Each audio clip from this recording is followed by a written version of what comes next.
Hey everyone, I'm Billy and welcome back to the Perantau Podcast, di mana kita ngomongin para perantau di Australia itu ngapain aja sih. Hari ini kita kedatangan Della. Del, say hi. Halo semuanya. Jadi, lu tuh siapa sih? Gue itu siapa ya? Jadi gue tuh temen SMA-nya Billy sebenarnya. Jadi kita SMA bareng dulu. Nama gue sebenarnya Adelina, tapi mungkin orang-orang pada tahu gue sebagai Della ya. Itu nama kecil gue yang dipakai selama SMA juga dari SD sih. Oke, Dan gue pindah ke Perth sekitar kurang lebih hampir 6 tahun yang lalu. nah let's talk about that deh. Soalnya kan sejak lu pindah ke Perth, jadi sebenarnya plannya adalah lu for good di Perth gitu kan. Jadi lu tinggal secara permanen di Perth. Di Indo udah gak, ya di Indo masih ada keluarga, tapi secara permanen lu tinggal di Perth kan. Nah, tapi mungkin sebelum kita sampai sana, right now your interest is in dentistry, dan we'll talk about that later on juga. Tapi also want to talk about how your experiences and journey in finding in the Indonesian community di Perth. Soalnya kan I remember ya for the past few years kita sering ngomongin itu kan, kayak menjadi komunitas Indonesia di Perth kayak kadang-kadang agak susah, kadang-kadang lebih Iya. gampang, dan sekarang udah makin ketemu gitu kan. Nah, jadi sebenarnya sebelum kita ngomongin sampai sana, karena lu tinggal di Perth sekarang selama 6 tahun terakhir, in one word, what word describes your connection with Indonesia? Kalau misalnya gue bilang lost, sebenarnya enggak juga ya. Tetap home sih kata gue. Gimana ya? Kayak gue tuh akhir-akhir ini rada bingung sama apa artinya home. Karena kan technically gue tinggal udah di Perth. Jadi home gue sebenarnya harusnya di Australia ini kan, di Perth. Tapi at the same time itu juga gak ngerasa homey banget. Dan gue selalu mikir, oh home gue tuh masih di Jakarta, masih di Indo. Tapi at the same time kalau misalnya gue balik ke Jakarta, rasanya tuh gak sama. Karena gue juga udah gak punya rumah. Keluarga masih ada sih beberapa gitu ya. Terus teman-teman juga banyak yang abroad juga kan. Tapi kayaknya kalau misalnya gue masih bisa bilang sih masih home. Masih gue. home. Walaupun sekarang kan di Perth tinggal sama bapak, ibu, sama adik gue. juga kan. Dia berempat. Tapi tetap home terus Indonesia. Iya. Is that also why selama di Perth juga tetap nyari komunitas Indonesia? Betul. Gue kayak awal pindah ke Perth nih, kan gue belum masuk uni, gue masuk kayak certification buat dental nursing kan. Terus di situ nggak ada orang Indo, nggak ada komunitas Indo. Kan kalau kayak misalnya PPIA gitu kan, dia biasanya university based kan. Jadi gue kalau mau masuk ke komunitas Indo yang kayak PPIA gitu rada susah, nggak ada jalan masuknya gitu. Jadi gue sempat ngerasa homesick tuh selama I would say a year to 2 years gitu, gara-gara waktu itu lagi COVID juga kan. Terus pada banyak restrictions kayak mau keluar-keluar. Udah gitu gue juga gak ada komunitas Indo. Jadi gue ngerasa kayak lumayan lonely banget. Terus waktu itu keluarga gue juga belum pindah ke sana. Keluarga gue tuh baru pindah ke sana kayak sekitar I think almost a year gue di sana sendiri. Itu berarti sekitar 2020 ya, pas COVID 2020, kan. Terus mereka baru ke Perth 2021. I would say 2020 tapi akhir. Nah, terus jadi kayak what was that like sih sebenarnya in that first year yang di sini gak ada keluarga, dan in your academic focus juga gak banyak orang Indonesia juga gitu kan. Walaupun sekarang mungkin udah lebih mending, tapi kayak pas setahun pertama itu rasanya gimana sih? Sebenarnya lebih fokus sih, karena gue ngerasa homesick kan gue gak suka yang kayak, oh kalau misalnya gue diem aja, I'll kayak think more about home. Terus gue malah jadi makin kangen keluarga, makin kangen Indo gitu-gitu. Jadi dulu gue banyak fokus ke kuliah sama kerja. Itu gue bener-bener kayak, karena gue langsung kerja juga di sana. Jadi 2020 gue pindah sana, gue masuk dental nursing school, kan langsung placement tuh. Jadi gue langsung placement, langsung kerja sampai sekarang. Dan I wanna touch on itu sih, your entire journey with dental school and I guess the whole dentistry as a practice gitu kan. Tapi gue masih pengen ngomongin komunitas Indonesia dulu nih. Ujung-ujungnya gimana cara ketemunya sih? Ujung-ujungnya sebenarnya gue dulu pernah nyari-nyari kayak based on interest, based on agama, kan ada juga komunitas Indo based on that gitu kan. Cuma ya kadang hit or miss lah, nggak semua orang kan cocok sama lo juga gitu kan. Terus akhirnya sebenarnya ngebantu banget masuk uni sih. Masuk uni gue sempet join PPIA di Kertin. Tapi nggak sebagai committee, cuma member doang. Terus gue kayak join events and I made friends there. Sampai sekarang masih banyak yang deket juga sama gue. Terus ya gitu sih. Terus it helps juga karena gue ada gereja, dan gereja gue gereja orang Indo juga. Jadi komunitasnya juga lebih kental di situ. Dimana kebanyakan tante-tante yang kayak mereka ngejamu lo dengan makanan-makanan. Terus makanan-makanan Indo ya, makanan lokal yang kayak kalau misalnya lo nggak di komunitas itu lo mungkin susah nyarinya di Perth karena kayak masakan di rumah gitu kan. Itu sih yang ngebantu gue. Jadi menurut gue lo tuh harus aktif banget nyari komunitas di Perth karena Perth tuh lumayan lebar. Kalau di Melbourne yang gue lihat kalian lumayan agak sentral gitu, kayak masih reachable gitu. Tapi kalau misalnya di Perth agak luas. Mencar-mencar gitu ya. Jadi kayak dari uni ke uni pun agak luas gitu kan. Jadi kayak lo beneran harus actively seeking for a community untuk kayak dapetin gitu. Dari yang lu lihat, misalnya orang yang nggak punya komunitas, ujung-ujungnya mereka gimana? Ujung-ujungnya gimana? Yang gue lihat sih, gue surrounded by people yang emang udah join komunitas ya. Jadi nggak banyak yang gue lihat nggak ada komunitas. Jadi malah gitu. tadinya you were the odd one out. At first mungkin iya ya, karena gue juga nggak kenal banyak orang kan di sana, dan mungkin ada beberapa juga, tapi kan gue belum kenal waktu itu. Cuma ya sekarang yang gue tahu kebanyakan mereka punya komunitas, either kayak dari gereja, either PPIA gitu-gitu. Cuman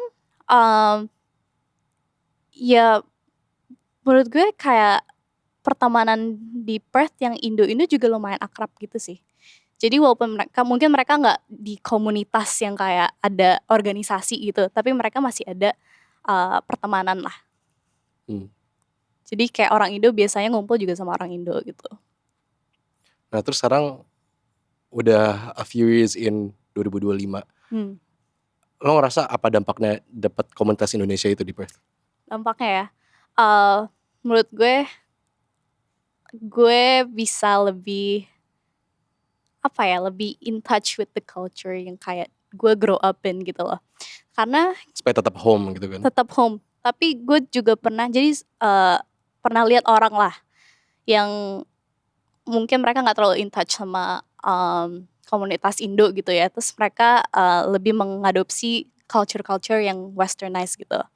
Dan gue sih selama hampir 6 tahun ini gue masih bisa berinteraksi, masih bisa berkomunikasi sama orang-orang Indo, dan menurut gue itu sesuatu yang kayak masih gue pegang banget. Lu sempet ngerasa bahasa Indonesia lu hilang gak?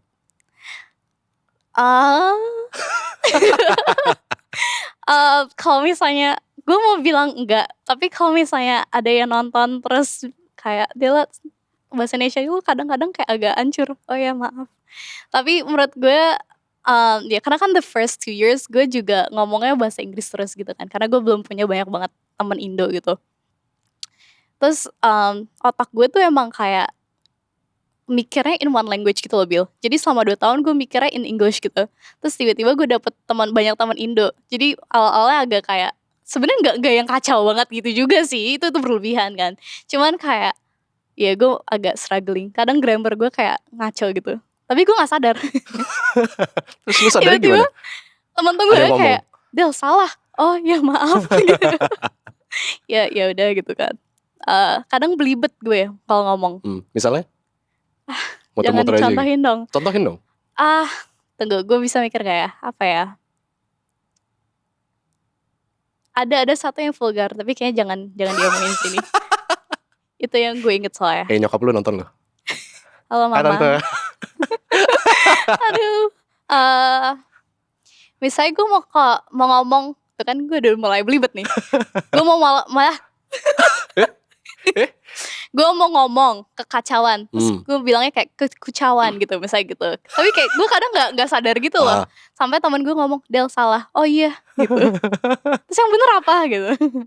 Terus yang gue senang juga itu di komunitas gue banyak orang Jawa.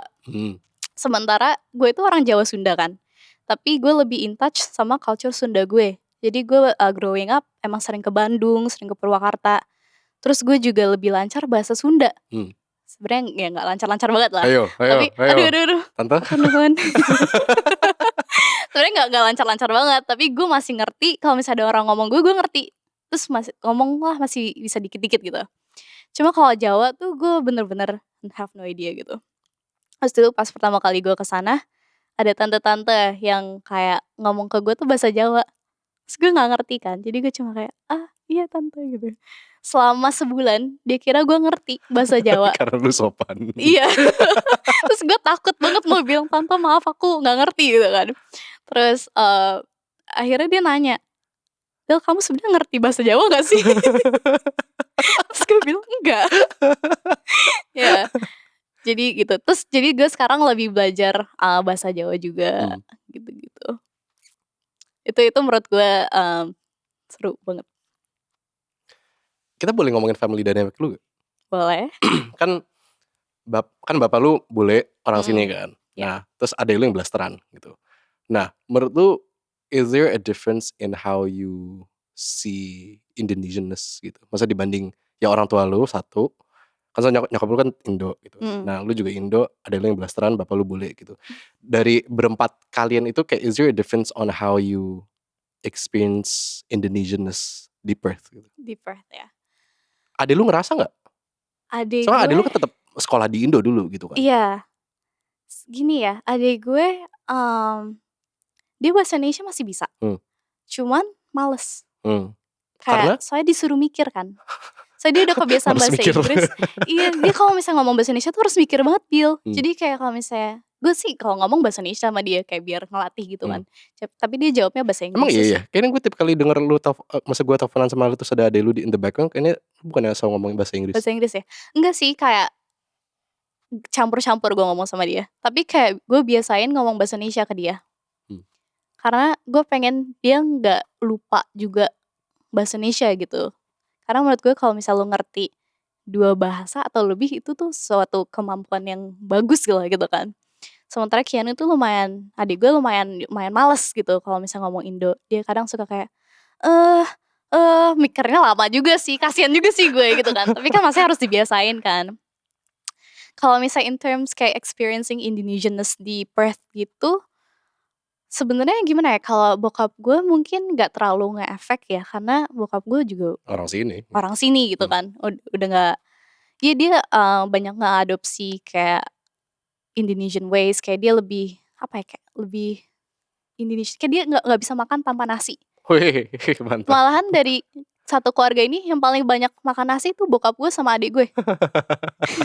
Nyokap gue bisa ini nih. Tante? Bisa confirm ya, Ma. Iya. Jadi kayak breakfast nasi, lunch nasi, dinner nasi juga gitu loh. Itu dia lumayan Indo in that way. Tapi kalau misalnya experiencing Indonesianness, kayaknya dia tuh gak ada efeknya. Mungkin kayak dulu lebih convenient karena kita punya supir, punya mbak gitu kan. Sekarang kan apa-apa kita sendiri yang ngerjain. Bokap gue harus nyetir sendiri. Dia malahan yang harus nganter-nganterin nyokap gue gitu-gitu kan. Gitu sih. Cuma kalau adik gue dia sempat ngomong, Bil, dia pengen sekolah kayak di SD negeri. SMP negeri maksudnya. Oke, kenapa? Karena So what prompted that conversation dulu? gue juga bingung awalnya kan, kayak kok tiba-tiba ngomong gitu kan. Soalnya waktu itu kita lagi nonton Dylan sebenarnya. Kita lagi nonton Dylan, terus tau kan anak-anak SMA yang kayak jahil-jahil pakai putih biru gitu kan. Terus kayaknya tiba-tiba ngomong, ih aku sebenarnya pengen deh kayak sekolah kayak gitu, experience kayak gitu. Depend that Indonesian riz. Iya. Ya. Keanu? Kayak gitu kan. Terus yang kayak jail-jail sekolah bareng, ngerti gak sih? Lu juga dulu kan SMP di Jakarta kan. Gue kira lu mau bilang dulu kan jail-jail juga. Iya kan lu jail kan. Emang iya? Iya, dia jail guys. Iya, terus dia pengen experience itu. Karena ya dia gak pernah. Waktu SD juga kan dia international school juga kan. Jadi emang udah bahasa Inggris gitu lah. Tapi dia pengen yang ngerasain yang kayak local experience gitu. Dia sempat ngomong gitu. Dan menurut gue itu kayak wow gitu. Terus yang gue terkesan juga pas nenek gue datang, nenek gue nggak bisa bahasa Inggris kan. Jadi Keanu lebih banyak inisiatif ngomong bahasa Indonesia. Oke. Hmm. Tapi dia juga agak belibet gak ngomongnya tapi?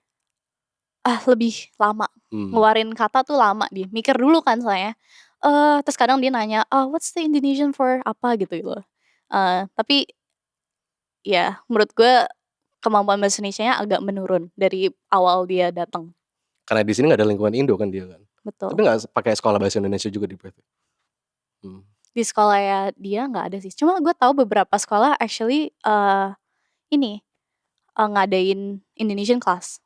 Masa kayak extra atau as part of the curriculum? As part of the curriculum. Oh, Jadi oke. kan biasanya ada kayak bahasa ini kan, apa sih kayak foreign language yang lo bisa pelajarin. Terus di sekolah adik gue cuma ada Japanese, French, sama apa gitu. Terus dia Japanese. Jadi sekarang bisa Jepang juga? Iya. Anjay. Sedikit lah. Tapi ya, I think that's the thing juga sih. Well in Perth, tapi as well as Australia as a whole, emang bahasa Indonesia di sekolah-sekolah emang lagi menurun aja nih, lagi tren gitu kan. Tapi kira-kira kan lu ngomong Keanu pengen ngerasain kayak SMA Indo kayak gimana sih gitu kan. Tapi dia masih pengen belajar lagi, maksudnya kayak ya sih still practicing, apalagi ngomong sama nenek lu gitu. Tapi kayak sebenarnya dari dia sendiri ada kemauan untuk belajar lebih nggak atau kayak beneran ditekunin gitu? Sebenarnya menurut gue ada sih, cuma dia kayak rada mut-mutan aja. Gimana? Kadang-kadang dia Sekarang umur berapa sih? dia sekarang mau 14. Cepet banget. Seumuran kita pertama ketemu gak sih, Bill? Emang iya ya? Kita pertama ketemu 14-15 ya? Lu masuk kelas berapa sih? 10, Itu gak 14 sih, 15, 16. at least 15 lah. 15, karena lulus 17. Anjay. Iya, Kita udah tua ya? Enggak sih, pasti orang nonton kayak apaan 20 lu gak tua. Iya, cuma kita ngerasa lumayan tua. Tapi kalau misalnya kita ketemu masih ini gak sih, masih kayak ngerasa hahaha bocah lagi gitu. Soalnya teman kita hahaha juga. Iya, makanya kayak setiap gue ketemu sama lu sama yang lain-lain gitu, gue ngerasa kita masih SMA. Terus tiba-tiba dia ngomong, ya lu kan udah mau 24. Oh iya. Lupa ya. Gak tahu sengaja atau gak disengaja, lupa ya. Tapi ya lupa. Menurut tuh kan kita we've known each other hampir 10 tahun gitu kan. Damn. Kan hampir 10 tahun kan. Lo ngerasa sejak sampai di sini lo berubahnya kayak gimana? So kayak jelas with age kan kita bertumbuh gitu kan. Tapi maksudnya selama di Aussie dan of course kayak in your own journey finding community, terus finding yourself juga gitu. Lo ngerasa lo berubah kayak gimana? Gue ngerasa jauh lebih mature. Obviously with age juga kan. Tapi gue ngerasa gue lebih independen sekarang. Karena ya dulu gue terbiasa apa-apa, ada mbak gue, ada supir gitu kan. Sekarang apa-apa nyetir sendiri, apa-apa ngurusin diri sendiri kan. Misalnya kayak gue ngurusin kuliahan, gue ngurusin ini itu semua sendiri. Terus jadi independen satu. Yang kedua yang gue rasain itu gue lebih berani ngomong sama orang baru. Karena dulu pas pertama kali gue pas abis lulus, terus pas pertama di sini, gue kayak rada introvert banget. Dan kayak takut gitu mau explore, mau ketemu orang baru. Karena gue pemalu juga dulu kan, kayak hihihi gitu. Terus gue takut banget sama public speaking itu gue takut banget gitu loh. Pokoknya banyak banget yang, pokoknya gue malu lah jadi orang gitu kan. Terus lu malu jadi orang? Maksudnya gue pemalu. Pemalu. Tuh kan belepotan lagi. Teman-temannya Dela yang di Perth. Tolong ya. Ini Kak Adri kalau ngomong kayak aduh. Terus apa namanya? Iya, pokoknya gue dulu pemalu banget. Tapi sekarang gue ngerasa gue lebih berani explore sendiri. Ya misalnya gue pergi hiking sendiri. Itu gue udah biasa itu loh. Kayak apa-apa bisa sendiri. Jadi gue lebih independen, gue lebih mature, gue lebih berani ketemu orang baru. Nah apalagi sama orang baru, kan you work in healthcare, ya jatuhnya healthcare kan, ya you work in healthcare dentistry, dan itu kan juga tiap kali ketemu pasien pasti juga orang baru. Betul. Dan pas lu mulai kerja di klinik ini a few years ago kan itu juga sebenarnya orang baru gitu kan, dan ditambah lagi nggak ada orang Indonesianya, bule-bule semua gitu kan. Nah itu ceritain dong kayak how did you settle in di awal gitu, and how is it like now? Sebenarnya ada orang Indo juga sih, tapi nggak banyak awalnya. Cuman, awalnya itu gue banyak kesusahan, gue kesulitan banget awalnya, kayak adaptasi, kerja pertama kali langsung di klinik gigi, karena gue nggak berawal dari retail atau F&B gitu-gitu kan, gue langsung ke klinik gitu kan. Terus langsung kayak deal sama pasien. Awalnya namanya gue masih introvert banget, gue pemalu banget gitu kan, itu susah banget yang kayak disuruh ngomong. Terus awalnya gue tuh masih jadi gini, pas gue kerja itu, gue awalnya cuma bersih-bersihin barang gitu, bersih-bersihin alat-alat kan. Itu mungkin selama 3 bulanan gue masih kayak gitu doang. Terus lama-lama gue dipanggil untuk nursing beneran sama dentisnya. Terus itu, gue juga nggak banyak interaksi sama pasien, tapi slowly gue mulai interaksi. Nah, gue mulai kerja sama yang bos gue sekarang ini, dan dia tipe orang yang suka throw me kayak suddenly gitu loh, kayak bikin gue jump in a new situation gitu. Jadi waktu itu gue inget banget, gue lagi bersih-bersihin sesuatu, gue lagi di belakang aja, tiba-tiba dia nyuruh gue, "Oke Dela, explain ini caranya gimana ke pasien ya," langsung. Sementara gue tuh masih lumayan baru ya consider-nya, baru kerja sama dia juga dan gue belum tahu banyak gitu kan, terus gue langsung kayak, "Eee, oke," gitu kan, terus gue coba, terus gue dikit-dikit ngeliat dia, takut salah kan, mmm, terus akhirnya gara-gara experience itu gue malah jadi grow, ngerti nggak sih? Walaupun itu lumayan deg-degan ya, lumayan lumayan menakutkan, kayak lu bayangin aja lu nggak tahu apa-apa, lu tiba-tiba disuruh, "Bil, coba lu jelasin ke pasien gimana cara gigi apa," gitu kan. Ya kan lu juga kayak, "Aduh," gitu Heeh. kan. Tapi malah gara-gara itu, gara-gara experience itu, lu jadi grow, lu jadi belajar gitu. Dan menurut gue, kalau misalnya gue malah kayak nggak digituin, proses gue sampai sekarang malah lebih lama, ngerti nggak sih? Mmm. Kayak menurut gue bisa ke tahap sekarang gara-gara dia nge-push gue kayak gitu. Tapi kayak, apa ya, ketakutan apa sih? Kayak is it more, lu kurang percaya diri atau karena emang lu ngerasa kurang ada komunitas yang bisa mendukung lu pas yang awal-awal itu? Kayak is it Eee, more external atau internal? Mungkin kayak gitu kali ya? Kayaknya lebih internal sih. Mmm. Karena ya balik lagi gue belum se-knowledgeable itu, gue masih sekolah juga waktu itu kan.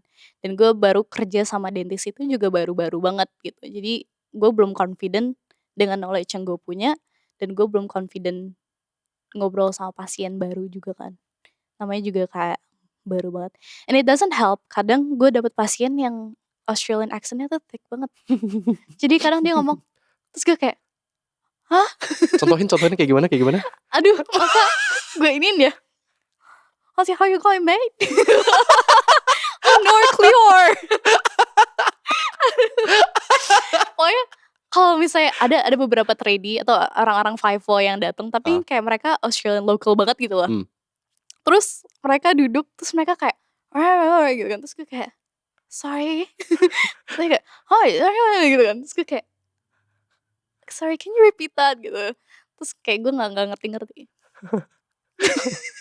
Terus lu nanya ke orang lain nggak, "Ini maksudnya apa sih?" Iya, Gitu? akhirnya Mark denger kan, kayak gara-gara bos gue ini kan, denger, terus akhirnya dia ngebantuin gue, gitu sih. Tapi awalnya kenapa lu pengen dentistry sih? Sejujurnya bukan gue yang mau dentistry, sebenarnya itu dari keluarga. Jadi pas sebelum gue pindah sini, gue tuh masih bingung banget mau ngambil apa. Gue pengen psikologi, tapi psikologi itu rutenya panjang kan. Lo harus ngambil master, harus ini itu, dan, kalau misalnya lo stuck di bachelor, rada susah jobnya kan. Jadi, waktu itu bonyok gue agak kayak nggak terlalu pengen gue ngambil psikologi gitu, kalau mau ngambil psikologi nanti aja pas kamu sendiri gitu kan. Terus, tante gue juga kerja di bidang dentistry. Jadi dia Di kayak Indo? di sana Oh, di juga, sini juga? di Australia, heeh. Terus habis itu dia kayak, "Ya udah kamu nyobain dental dulu aja," gitu kan. Awalnya dental nursing doang kan. Ya udah akhirnya gue coba, setahun gue, course-nya. Terus gue lulus, selama itu gue juga, internship, kerja, dan gue gimana ya, kayak gue suka-suka aja sih, cuma menurut gue itu bukan gue. Mmm. Gitu. Jadi itu sebenarnya awal mulanya, karena, rekomendasi orang tua, Terus jadi gitu. sekarang kenapa masih tetap di situ? Gue masih kerja di situ, tapi sekarang gue lebih ke manajemen. Gue sekarang coordinating. Jadi gue tetap ketemu pasien, gue tetap ngerjain konsultasi, kadang nursing juga kalau dibutuhin. Tapi gue lebih banyak koordinasi pasien, admin gitu-gitu. Dan lu sempat pindah major juga kan, pindah degree. Itu sensitif gak kalau kita ngomongin? Enggak sih. Oke, kenapa? Kenapa? Karena waktu itu gue masuk ke oral health therapy lagi kan. Oral health therapy itu kayak dentistry tapi bukan gelar dokter, not yet gitu. Karena kalau misalnya mau dokter kan harus postgrad. Jadi gue ngambil itu setahun setengah, terus gue ngerasa selama practical ini tuh bukan gue banget gitu. Kayak gue mikir kalau misalnya for the rest of my life gue harus ngeliatin gigi, terus harus gitu, kayaknya gue bakal burn out banget sering gitu kan. Gitu sih. Jadi gue banyak pertimbangan juga kayak gue ke depannya tuh sebenarnya mau ngapain sih gitu kan. Kalau misalnya gue dentistry kayaknya gue bakal nggak happy, nggak konten sama hidup gue sendiri. Karena it's not something that I want juga gitu kan. Dan menurut gue tangan gue juga nggak begitu bagus untuk dentistry gitu kan. Kurang steady. Kurang steady, agak kayak gitu kan. Nanti lu nggak percaya gue Bil. Gue masih belum dapat free check dari lu nih. Ya Lu mau emang sekarang aja on cam. boleh mau. Ih. Ih, takut. Iya. Gitulah. Terus akhirnya gue mikir lagi mau apa ya, kalau misalnya mau psikologi kayaknya telat banget gitu loh, udah gue di umur segitu, terus harus bertahun-tahun lagi sekolah kan. Terus gue kayak, oh mungkin gak psikologi. Dan gue itu emang jiwa bisnis. Anjay. Jadi dari kecil gue tuh pernah bikin konseling. Ini Hah? umur 5 Gimana? tahun. Siapa Umur yang lu 5 counsel, tahun. woy? Temennya nyokap gue.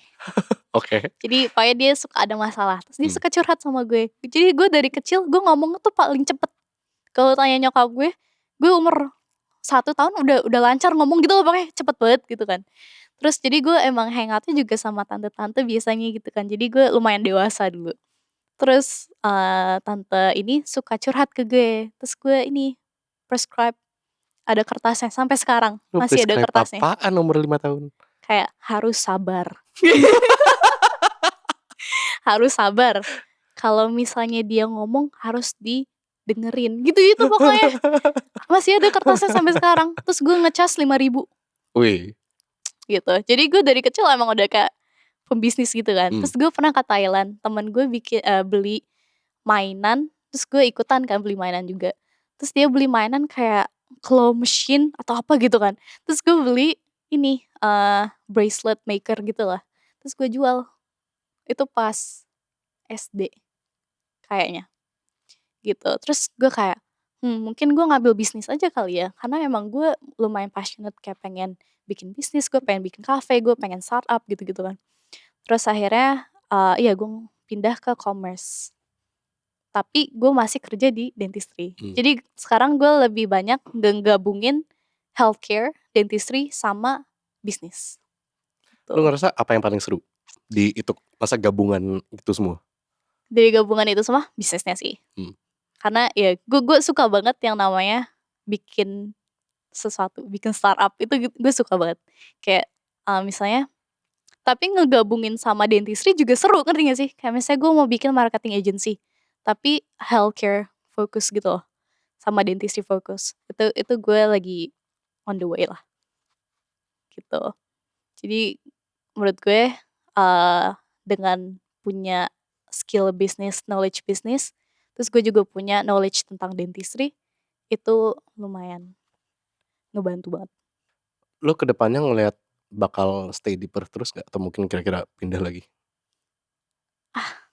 Mungkin di Perth for now. Mungkin kayak untuk 10 tahun ke depan di Perth. Tapi kalau misalnya ada kayak opportunity lain ya why not juga. Karena tau udah mumpung ketemu komunitas juga gak sih? Iya. Itu sih yang kayak gue udah punya komunitas, keluarga gue di sana juga. Gue udah settle, gue udah punya fotografi bisnis juga di sana kan. Namanya apa? Hah? Namanya? Adelina Fotografi. Halu banget. Ya. Terus ya for now gue udah lumayan settle sih. Jadi bentar lagi gue lulus kan, semester ini semester terakhir. Terus gue lulus, ya gue tinggal fokus kerja sama gue mau bikin agency gue running juga. Terus fotografi bisnis gue digedein juga. Dan gue settle sih harusnya di Perth. Tapi kalau misalnya ada opportunity lain gue tiba-tiba dipanggil ke Sydney atau kemana ya mungkin gue ambil juga. Nah sekarang in hindsight, kalau misalnya kita ngeliat ke belakang lagi nih selama 6 tahun terakhir, kira-kira where would you be or what would happen kalau sampai sekarang lu belum ketemu komunitas Indonesia? Bakal lebih homesick. Hmm. Bakal lebih nggak betah di sana. Dan dulu juga gue sempet kesini gak sih karena gue sedih gitu kan. Ingat gak sih 2 tahun lalu? Terus sakit kan? Sakitnya di sini, demam. Iya, sakitnya di sini. Cuma iya, kayaknya kalau misalnya gue gak ketemu komunitas Indo, gue bakal lebih sering kesini. Karena gimana ya, gue bisa liburan kapan aja, tapi gue pilihnya Melbourne 2 kali gitu loh. Padahal gue udah pernah kesini kan. Tapi ngapain gue kesini lagi? Ya gak tahu. Ya enggak, gara-gara iya ada kalian juga kan. Kalian juga tetap komunitas gue juga. Dari SMA. Aduh. KSGR ya? Oke, iya. Ya gitu. Ya gue bakal lebih lost sih kayaknya. Bakal lebih lost, lebih homesick. Mungkin lebih banyak ke Indo juga. Kira-kira kan tadi lu bilang 10 tahun ke depan kira-kira mungkin masih di Perth gitu ya. Kira-kira masih tetap di dentistry gak? Iya bos gue gak nonton ya. Kan bahasa Indonesia kan dia gak ngerti. Iya bener ya. Kan dia bule. Gak ada subtitle-nya kan. Tahu deh. Gak apa-apa kok.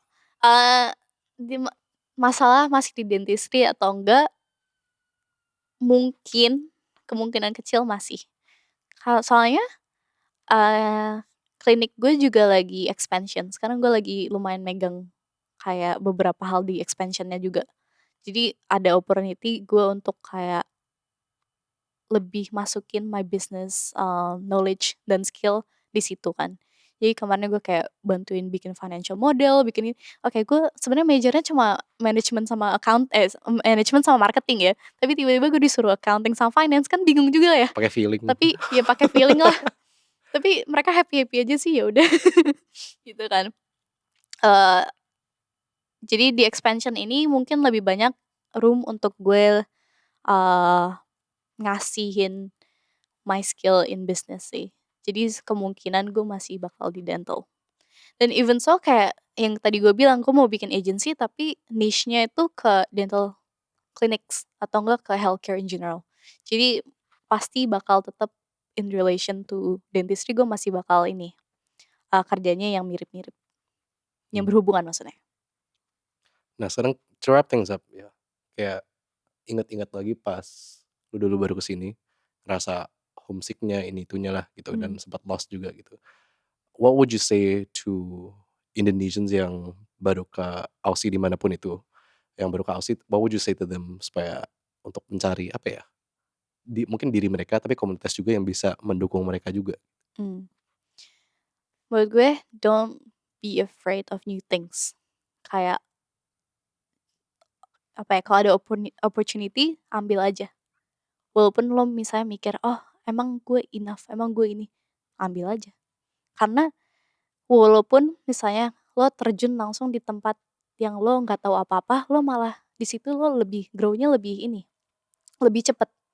Dimana lo kalau misalnya lo di-push ke sesuatu yang serem, yang menurut lo menakutkan, di situ lo malah grow lebih tinggi daripada lo yang kayak one step at a time, timid gitu lah, ngerti gak sih?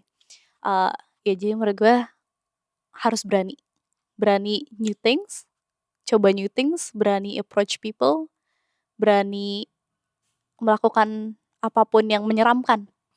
Karena di situ you'll find yourself, you'll find new skills, you'll find new people. Gitu. Okay, I think that's wrap. Thank you banget Del. Makan yuk, gue lapar. Iya, gue juga lapar. Lagi lu pengennya malam banget sih. Enggak sih, enggak itu gue yang ngomong sih. Enggak. Ini harus di. Billy bilang jam 5. Oke, enggak. Ya udah 5 dan gue yang ngaret. Iya.